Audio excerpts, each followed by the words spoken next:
but it's also a confusing one for me because I have never been to a Middle East country. I have never read anything about their politics, so it's really new for me. But I can somewhat I can understand what she was talking about. She she tells that their country is gradually improving their their attitude towards the global politics and whatever we are what do you call it? Yeah. I think it's they are improving. That's what she was trying to say, and yeah, many facts she projected to us, but yeah. But those are new. Let's start from the beginning, right? Let's start from the history. What do you know about these countries? About Egypt, for instance. Let's talk about this. So, lady from Egypt, right? And she talks about this Arab Spring when it happened, 2010, right?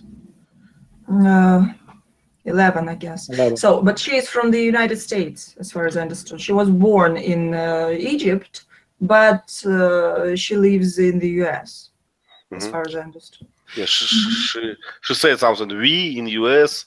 And her accent was absolutely American accent, no Arab, accent at all. So I think that she's American. She was born in Egypt, and I'm not sure what kind of organization she represents. I didn't see the information about the talker, actually. So what do we know about Egypt before Arab Spring and after Arab Spring? What do we know? So I think it's kind of Islamic country, right? That with a authoritarian government, and Mubarak, his name of president, as far as I know. And what else? What else we know? There are a lot of controversial trends in their society. Some people wants to be more Islamic country. Some people wants to be more secular. And she pointed out that, right? That there is a lot of tension between them. And then somehow something happened. I don't know what. Arab Spring. Revolution. And revolution, right? You know what revolution? You don't like them. Why? It's fine. It's fine. So revolution happened, and what we have now, is it any better? What do we know? It's hard to tell, actually. So it would be better if we had someone from the region. Just it's hard to. So I don't actually speak with many. I used to speak with Egyptian guy, but not anymore. So I don't really know what's going on over there. So. Indiana, please reconnect your headphone. The sound is returning back. And we had Hammer on loop, right, from Egypt, and I had a few contacts in my Skype links from Egypt. From people from Egypt. When I was doing my conversation exchange English learning, I was talking to them, but they were not interested in politics, as it seems for me. So I don't know too much about them. But what was surprise for me is that both of them never spoke something good about future. They all expected worse. So it was surprising for me. I'm not used to that. So what else? What is Arab Spring? Just revolution? Just changed president, or it's changed some? I don't know. What's lady tried to say to us? You mean the TED Talk? I think this woman tried to stand for religion. That saying that religion is not the reason why women are not empowered, that women are hindered to have an important role in the Muslim society. But I don't believe that. I think religion hinders a lot, because if you read the Quran and you apply Quran strictly, women are hindered a lot. But it's those laws were made 1 millennium and a half ago. So it's normal. Maybe they work at this time, but now they need some evolution to work nowadays. Well, hard topic. I don't know. It's hard to believe for me also that you know, if your religion divide in special roles for men and women, then you easily can overcome that in society. It's hard to believe for me. So we just have a lot of religious rules, but you can work in government, you can, I don't know, be a businesswoman and so on. It's hard to believe for me. Vasants? In between the talk, she's shared something about the football and watching TVs. So does that mean the U.S. citizens are interested in Egypt politics, or she was talking about the Egyptian? She was talking about men, yes, men in Egypt. Oh, okay. I got it like that they changed their behavior. Before that, they was sitting on their chairs and watched football. Now they watch in parliament. it's what I get from that.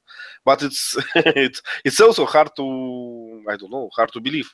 Who can watch the parliament? Why?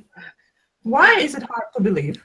A lot of people, during after revolution here, a lot of people watched Parliament, and I was among them as well. So yeah, I can believe that. So the talk was happening 5 years ago.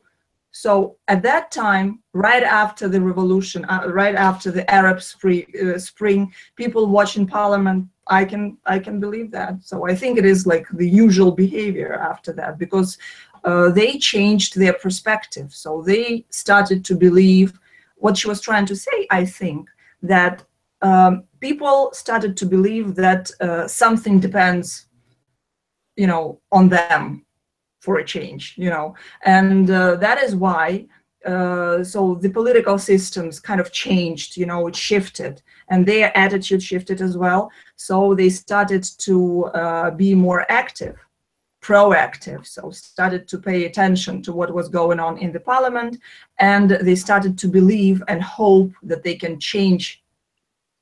influence the situation in the country. So that's what I understood. Right, I agree.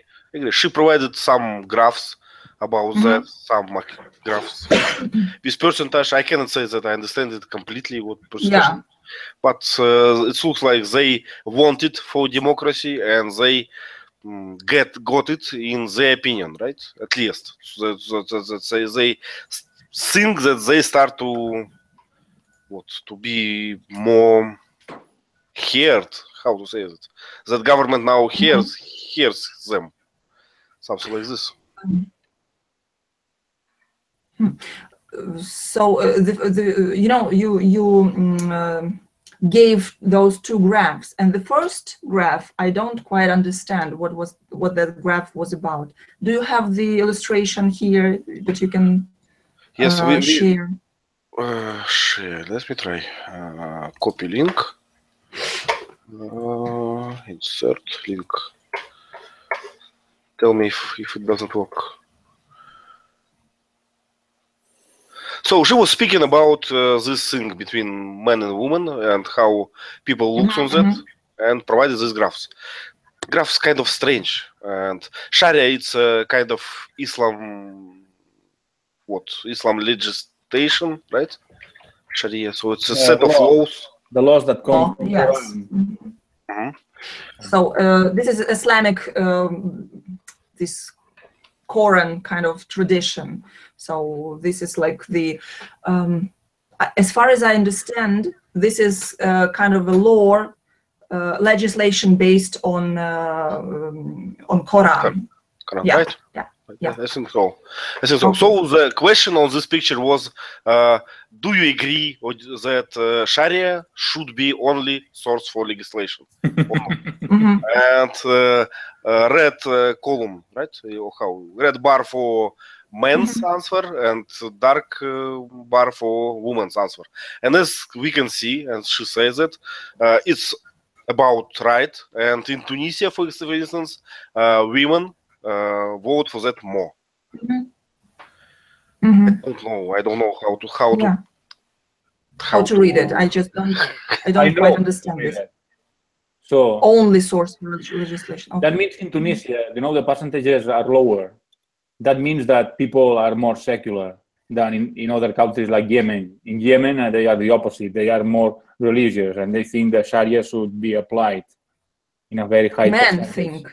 Men and women. Yeah, men and women as well, right. Okay. Yes.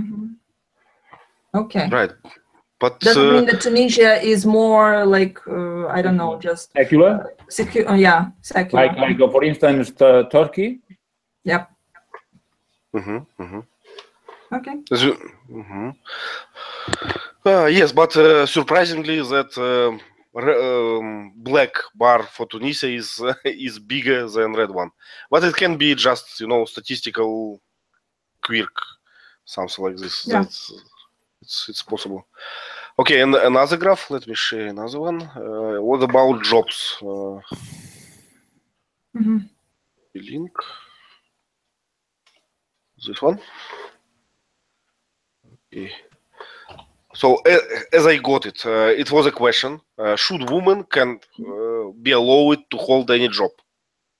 And looks can a woman hold any job? Is the question? A woman can, yeah.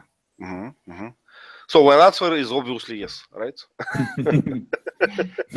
Well, yeah, but here men in all of those countries, yes, Egypt, Tunisia, and Yemen, think less of the women, and women themselves consider themselves to be able to do any jobs, right? So. Well, yes, and it's understandable, right? It's understandable. Well, I guess yes. It's simple. Just do it in your mind. Just reverse the question. Just ask: can men hold any job? And it will be the same. How we call it? The same distribution. The same distribution. I think so. I don't know, but I think that this black bars show us that women are concerned about that. They think about that, right? That it's a problem. So it's how I trade this graph. Okay. I was waiting for our expert about Middle East, Black Mata. Yeah, it would be interesting to hear Black Mata. Maybe we can ask you later. But all my experience, what I can see from from Islamic, I cannot see. I never was in Islamic country. I cannot see it inside. But what I can see among the immigrants, it's kind of different. I never watched their woman walking or something like this, and I don't know how it's working in their countries. But looks like the speaker tried to make a good impression about that. That's what I think. Yeah. I'm wondering why, because she's living in the United States. I don't know. Well, it's simple. from my propaganda have answer for that. Yeah, and we all know what the answer is. So, according to my propaganda, it's because US made this Arab Spring, and now they just need to make a, how we call it, background in the media, right? Just to show that now everything is fine. You see, this Arab woman just told us that everything is better, and so on. Well, that's the problem, just to have a woman living in the United States speak about some kind of statistics and anything, or so that's the problem. So a person who lives in another country, who was educated there, who was working for I don't know, just a moment, it's an interesting thing, Institute for Social Policy and Understanding, a director of research, and yeah. Sorry, Diana. But I always read such a title like, you know, CIA agent. Because it's me. Well, We're doing nothing but just getting money from government. yeah, and I don't know where this institute is situated actually, so it does not say here. Okay, but anyway, I don't know. I think it is next to impossible to have the objective perspective, just being living in the other place and just saying, okay, I was born over there, so I know better now.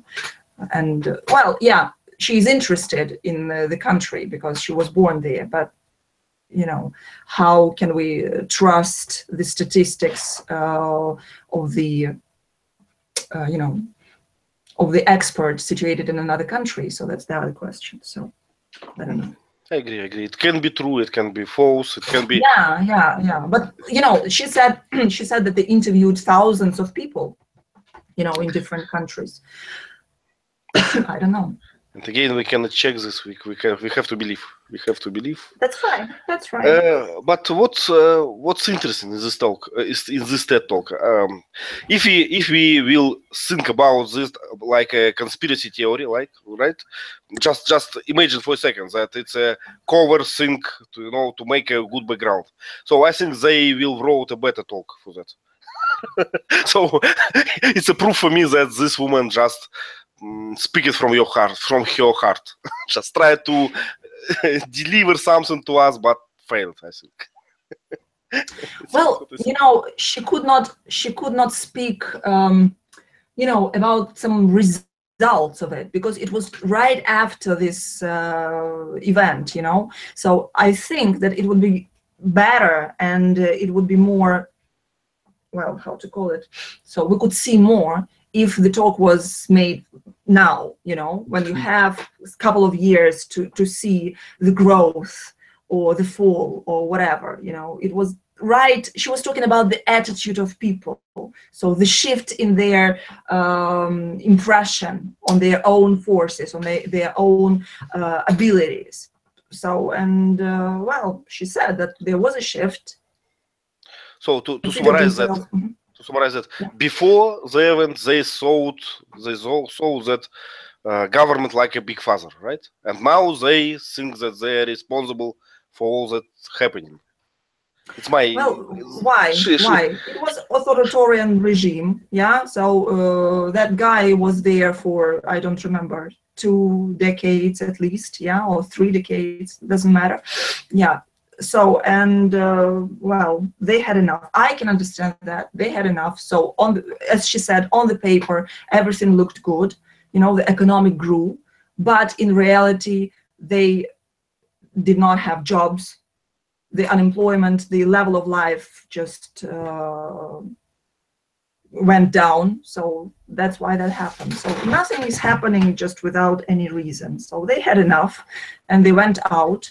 So actually, I was reading a book recently about the guy who is it was a Ukrainian book, but the guy, the author of the book, happened to be there in Egypt during these events. So, and he described what was going on. He actually was in the desert and he didn't know what was going on. So when he came to Cairo, he was actually very surprised because, you know, everybody fled from Cairo and he just happened to be there and he's stuck over there during those events. And some of the descriptions were very, very scary. So because you know, a lot of people were killed during those events. Not a lot of, yeah, I don't remember the exact numbers actually, but some things were very, very scary. So they had civilian unrest on the streets, right? Yeah, and gas, all those things, you know, just, and tanks on the streets. So it was not a peaceful thing. Yeah, the people, they had nothing. They went out, and especially at the beginning, it was like a very positive thing. So they thought that everything will be peaceful and so on. But then there was police, there was gas, there was all those things. So it. Well, scary, quick. So can we compare that to the Ukraine situation, or better not?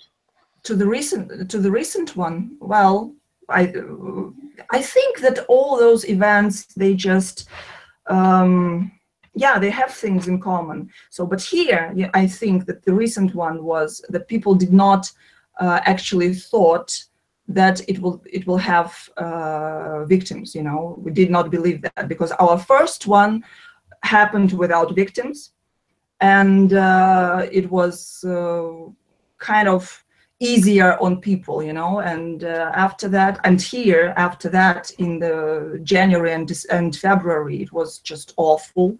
You can imagine, you know, like 100 people were killed within 3 days. So it was awful. Yes.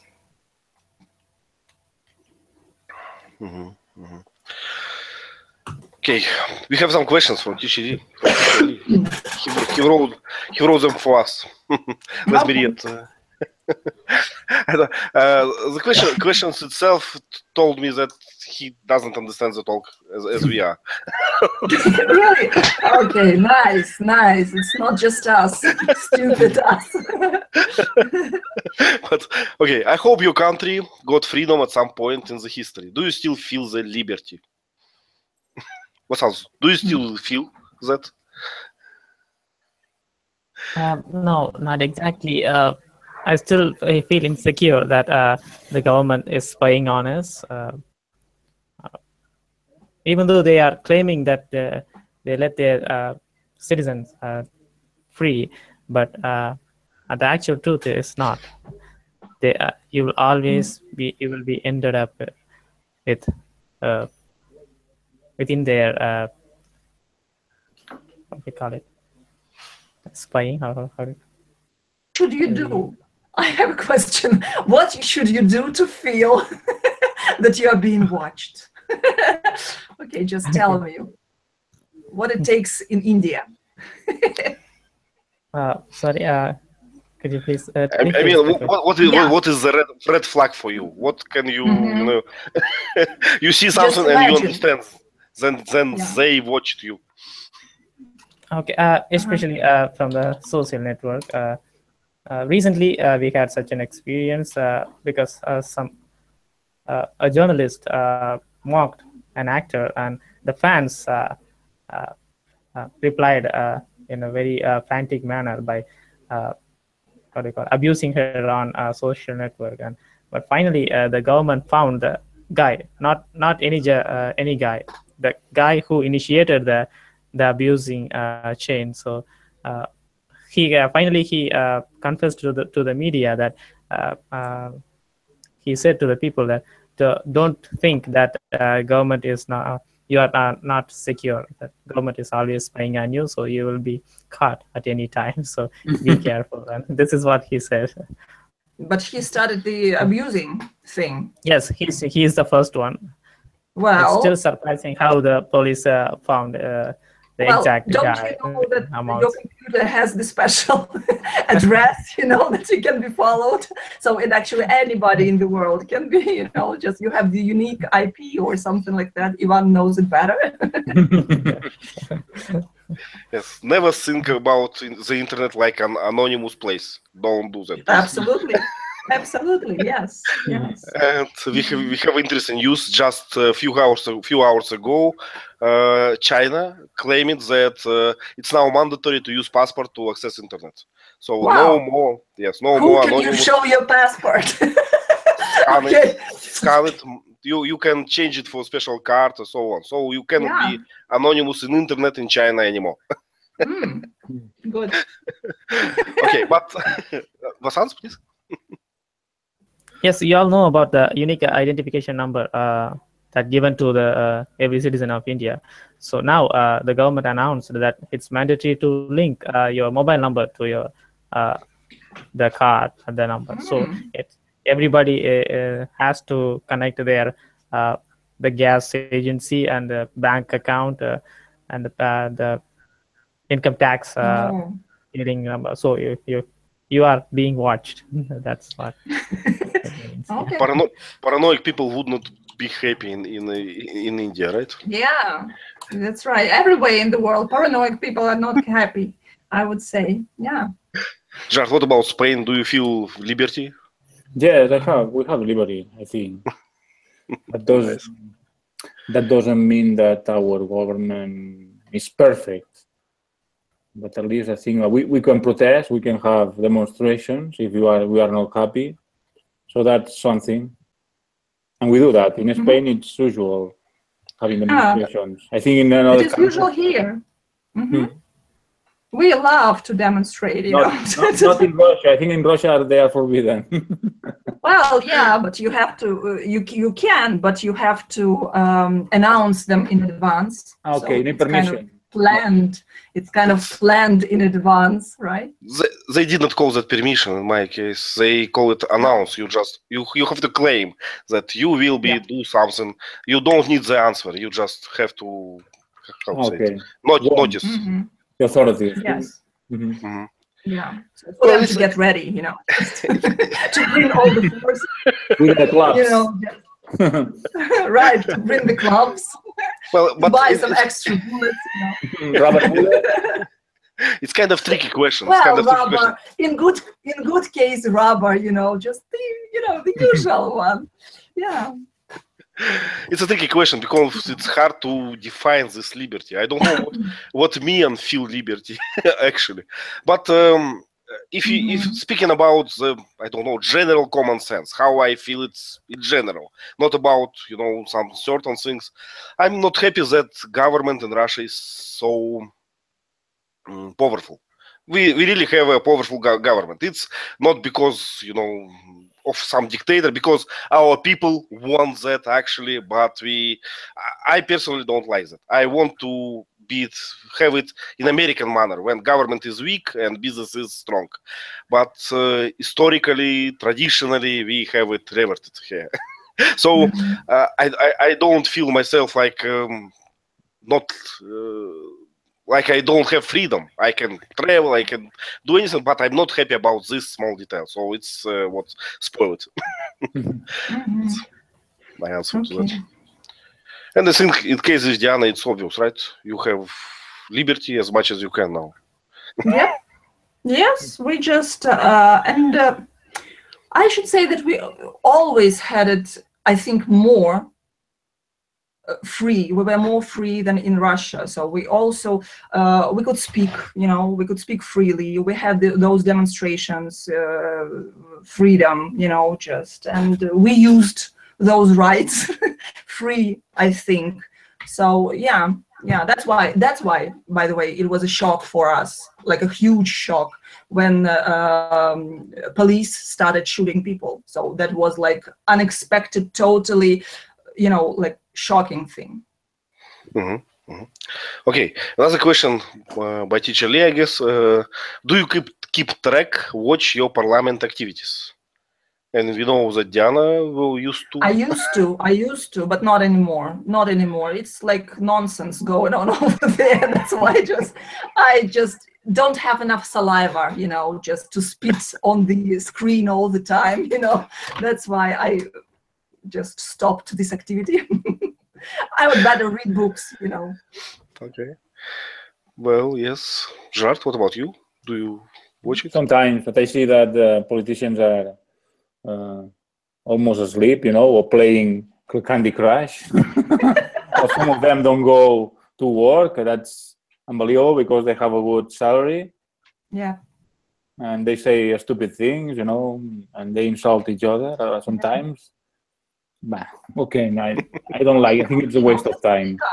And we know all of them have every party have some specific thoughts, some ideas. So you already know what they are going to say. Okay. Basans, what about you? Are you a fan of this show? Not a fan, but we have a separate channel for showing the parliament activities, and that's why I wrote this question, because I wondered about your country and how do you how do your government. We have the special channel as well. Yes, yes, with all the clowns on one channel. Yeah.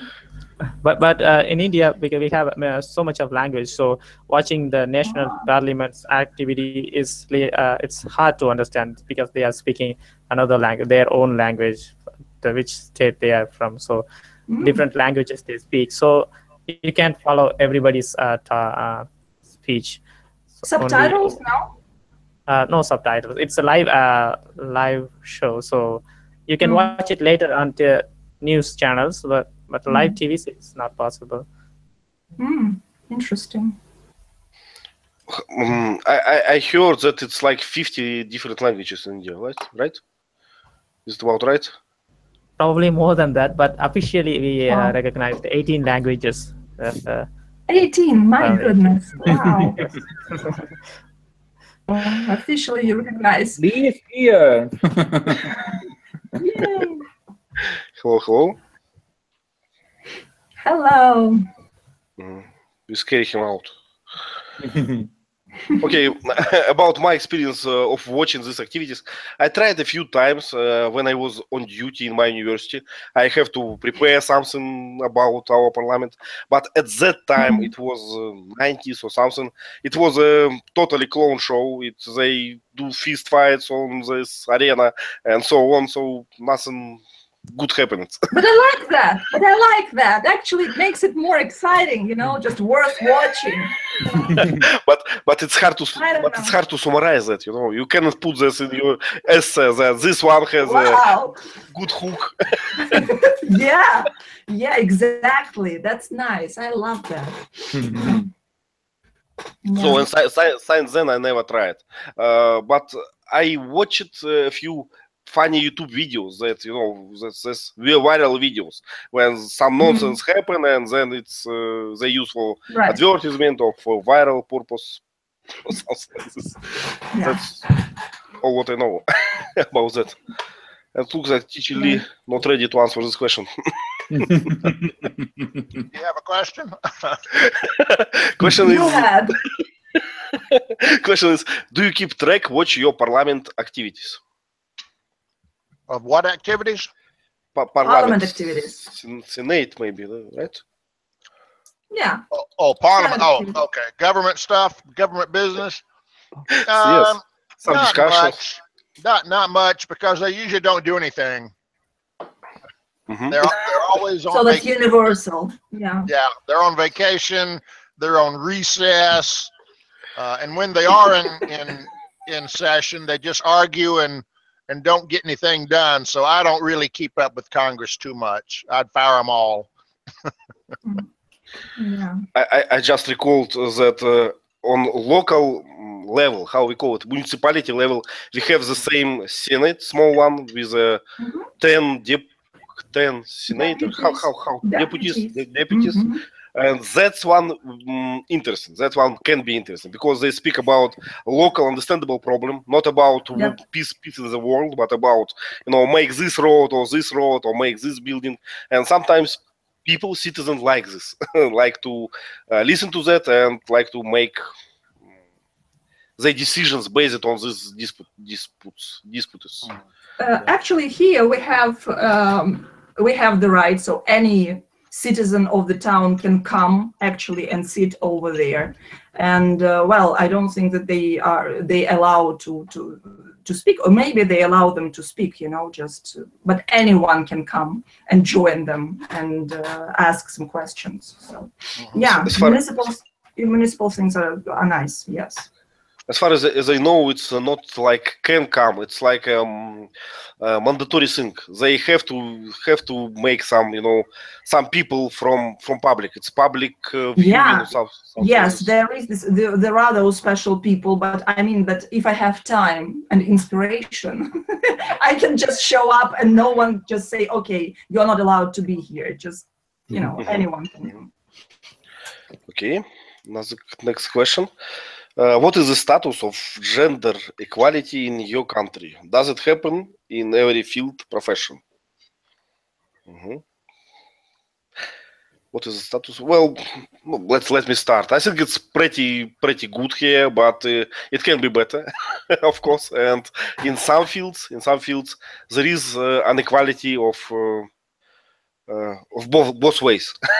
I think some professions are better. I can't say better. Some professions are traditionally more welcome for for women, and vice versa. And but in general, I would not, would not say that it's too bad. What about India?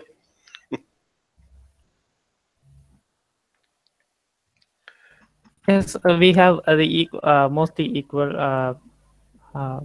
contribution from the women in many fields. I think, in my opinion, it would be better if they contribute in politics, because we have some women in politics, but not too much compared to the male dominating politics. So I think it would be better if they I see. perform politics.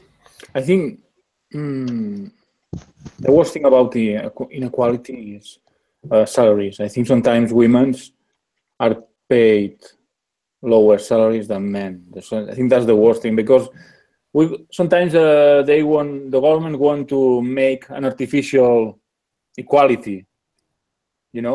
Maybe many women don't. I think women don't like the same jobs than men. Maybe not the same amount of women want to apply to be a police officer than men. So sometimes the governments want to force to raise the number of women, so they make a positive discrimination to women, so the numbers, so that it doesn't look a big inequality. That's artificial. I think that artificial is not good. But we discussed it once. We call it negative discrimination, right? When positive discrimination. Yeah. Positive. Positive discrimination. Well, Okay, everything which concerns women is positive, Okay, and answering the teacher list question in the chat, the IT field is anti-female, it seems. Well, actually, all IT giants like Google, Facebook, like who else? I can't remember. Another example is Microsoft and else. They have special classes for girls, for women. They have a lot of programs that you just came here and we make you a programmist.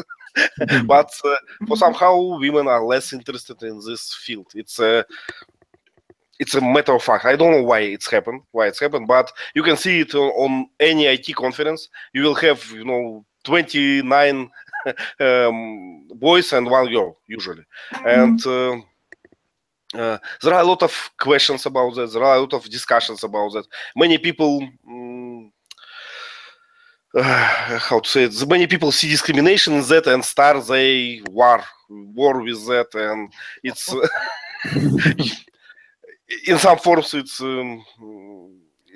it's weird form. Sometimes it has weird forms. When people, I provided many examples in our chat. When we have to rewrite all documentation using she, or when we something like that. But it does not increase the amount of women in our industry. So it's just a waste of time. And I don't know why. There are a lot of hypotheses about that. Some people say that when current programmers were children, its computer was considered like a toy for boys. Was considered, and that's why we have all these men now in industry. It's one of the hypotheses. I don't know. Can we trust that or not?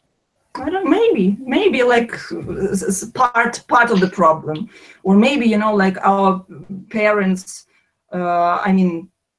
Still there are parents who are who raise their children with all those old traditional views, like dolls are for girls and cars are for boys or something like that, like technical things are for boys and girls are supposed to, just clean the house and cook and all this stuff. So there are a lot of people raising their kids like that. So probably this is also the part of the problem, just girls are not I don't think that they are not good at that, but they are, you know, they don't believe that they are good enough for that. Maybe, I don't know. My point was just that problem not in our field, not in the IT industry. It's just what we see. It's not a reason.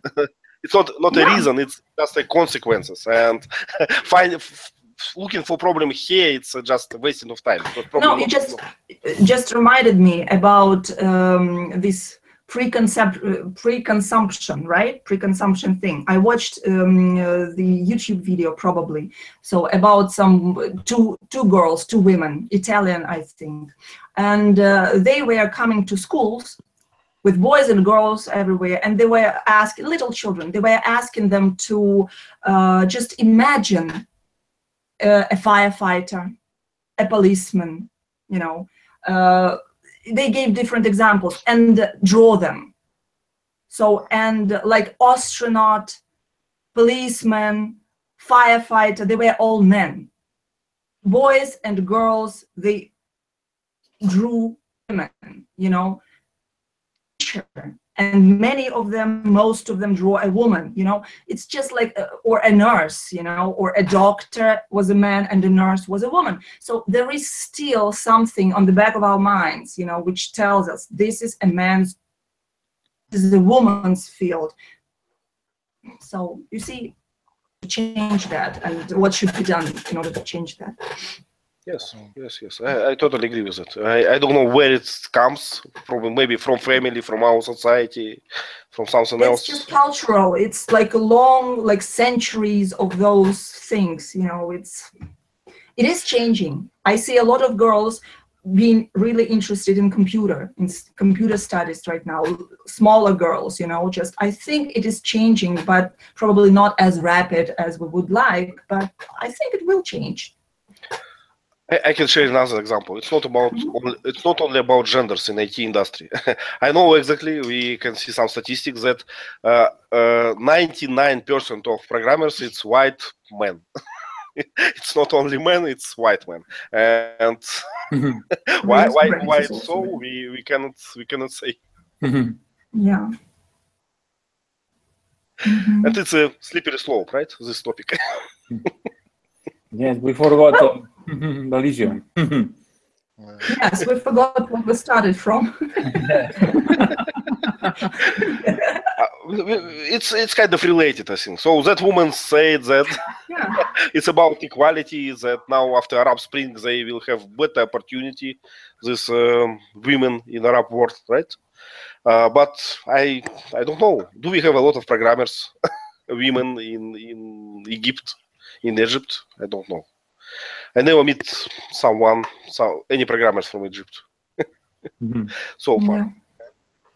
You know how I always like to tout Star Trek? The old Star Trek TV series, which came out like in 1970 or somewhere, was the first TV series to show a black woman as an intelligent person.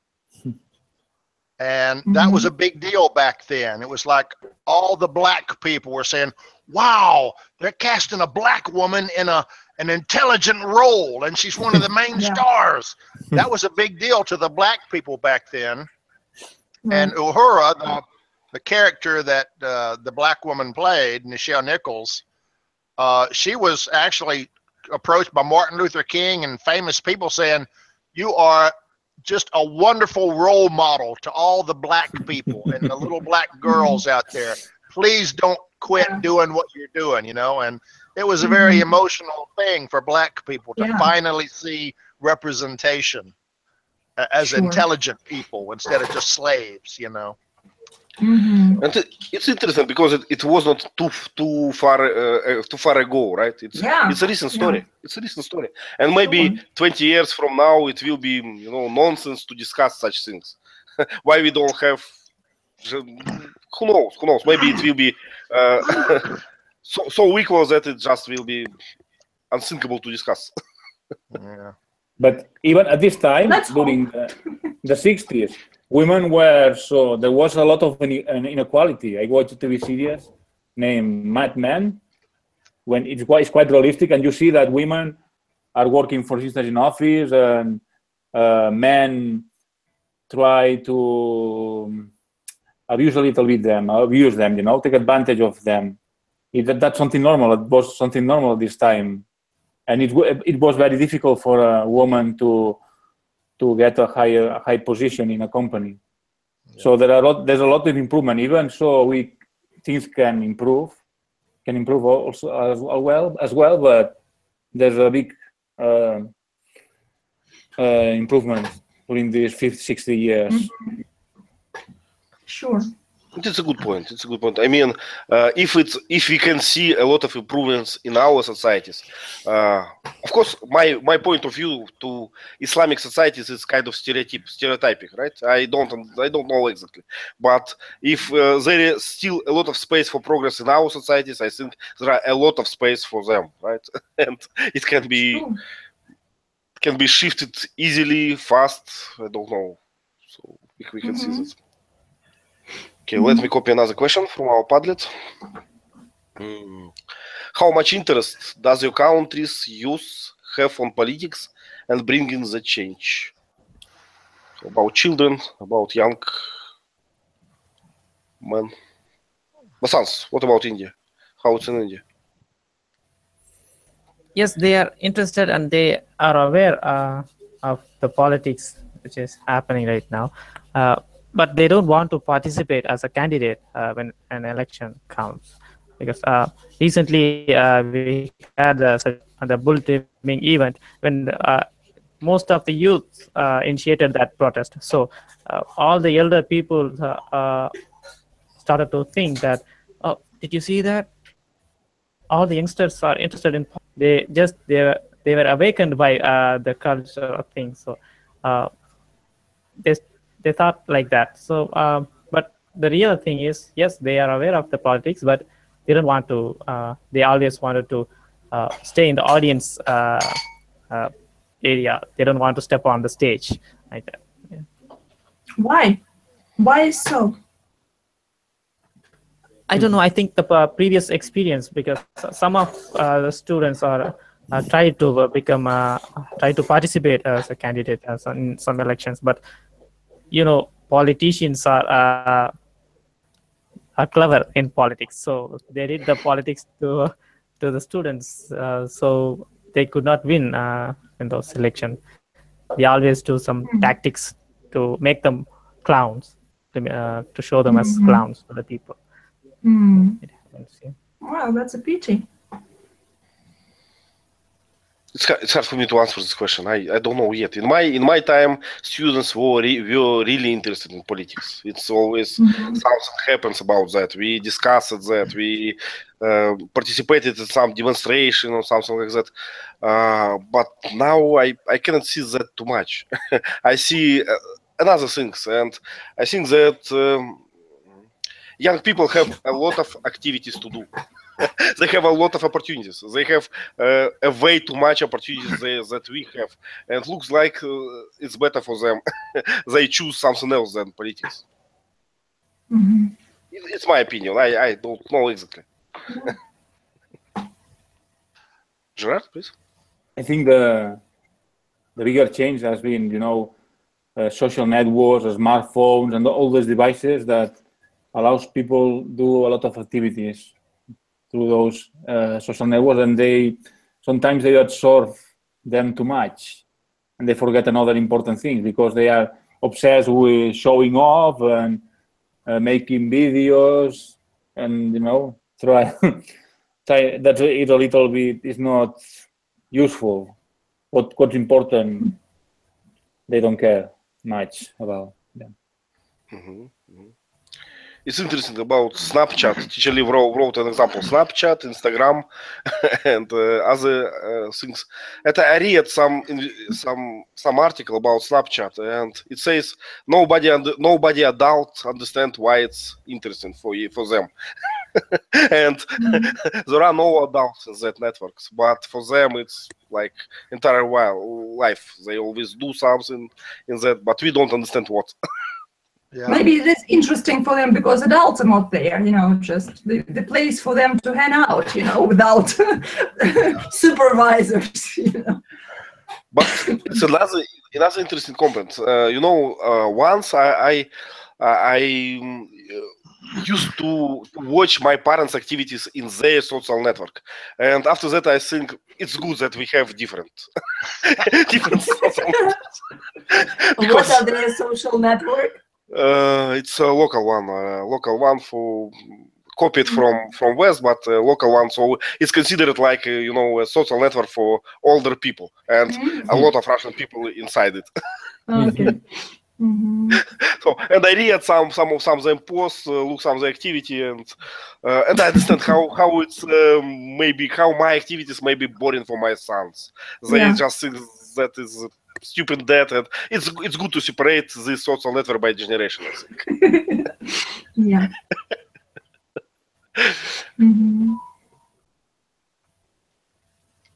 Okay, and we are out of questions because I think we just okay. Let me copy last one. We partially discussed it, but it's in another nuance, I think. What drives men support for women's rights? Speaker tried to say something about that, but I did not get the meaning. But she definitely provided some examples. Definitely tried. Yeah. She said something, but what exactly? Well, she said that it's that men supports trends for women's rights because it's profitable for women, for men. They have more opportunities, but that's all. I don't understand it clearly. I understood it differently, actually. Okay. Yeah, Gerard, go I ahead. understood that having employment helps men supporting for women's rights, and the Human Development Index, if it's higher in a country. So if things are okay in a country, that helps men being supportive for women's rights. I think that was her point. And it's not, that the religion which hinders that. Yeah, so she said that there is no correlation, between religion, yes, and the role of the woman according to the religious point of view, right? So, and men's support of women's rights. So actually, as far as I understood, so the more educated the man is, so the better he supports women, just so he's for women's rights if he's educated, if he is employed, more supporters of women's rights among employed and educated citizens. So that's it. Kishali? I did not have time to watch the TED Talk, but Deanna hit on the point. Men, in general, it's a macho thing, don't like to see women almost as smart or smarter than they are. They like to keep women below them. They're happy as long as a woman is clearly inferior and looks up to the man. But when women are equal to men, a lot of men feel uncomfortable. And if a woman's got higher pay or higher education, the man really, really starts resenting it. So it's a macho thing that some men have. And it's going to take a while for that to go away. But I think if men are fair and reasonable, they understand that women work hard and deserve just as much compensation. So not every man wants to keep the woman down, Some men are willing to say she deserves it, she works hard. Yeah. Unfortunately, that's a minority of men right now, I'm afraid, Diana, I think. But well, the more brain, the capacity of the brain, the better they think of women. But it can depend on model, I think, on model of this equality. For instance, I don't know if I want a way too smart a woman in my family. I don't know. I know it's less convenient for a family. I understand. Right. But on my job, it's not a problem. It's what I want to. Give me a colleague which is smart enough, and I will not ask about his gender. I don't care. Just make the things done. So, in different situation, I would treat it differently. Probably guilty. Yeah. So what else? Another points. So what gives men support for women's rights? Well, one way to look at it is the more a woman can do, the less a man has to do. That's kind of a selfish way to look at it, but Right. some men might look at it that way. At work, if the women can do more work, they can slack off a little bit, you know. I don't know if people look at it that way or not, but you know, it can destroy some men. If men are better than women, some men just they're mentally they can't stand it. They just get depressed and crumble, and you know, it's That's right, weird. right. Yeah, Mm. I see. I see. it could cause So, divorces. Yeah. And I our think time. it's like the chemical thing, you know, just the hormones. They just the set of hormones is different. That's why men react this way, I guess. Mm. But it's a question of evaluation, you know. I think it's a cultural thing. It cannot be, in my opinion, it cannot be just a biology. It's Well, biology plus culture, sure, yeah. because you have to interpret some behavior, right? And Stop talking. Yes. and we almost out of time. So thank you very much, Gerard. Yeah, thank you. I have a suggestion Gerard. for next topic. I mean, a topic that derives from this one. You know, we could talk about violence of genre. You know, this is a very up-to-date, actual topic. Okay. Violence of gender. Yes, you know, I think it's quite relevant. Okay, so you want to keep talking about the battle of the sexes and Yes. equality? Okay. No, violence. Okay, I should bring more forces, you know, just I am the minority The here, reason as for violence usual. is gender, you know? You know what I mean? In our Yeah, news, they talk a lot about that. Gender. Yeah. Do you feel like you are a minority in our chat for that? I think we all support you. No. Yes, I know. Just try not to. You'll get the violence, you know. You'll get the meaning of the violence then. Okay. You do the work of 4 men, Diana, so you're balanced. Okay. Okay. Okay, thank you very much for coming. It was a strange TED Thank talk, you. but we did it. Like, Yeah, it was nice. thank It you was again. nice to take a strange one for a while, yes. Okay.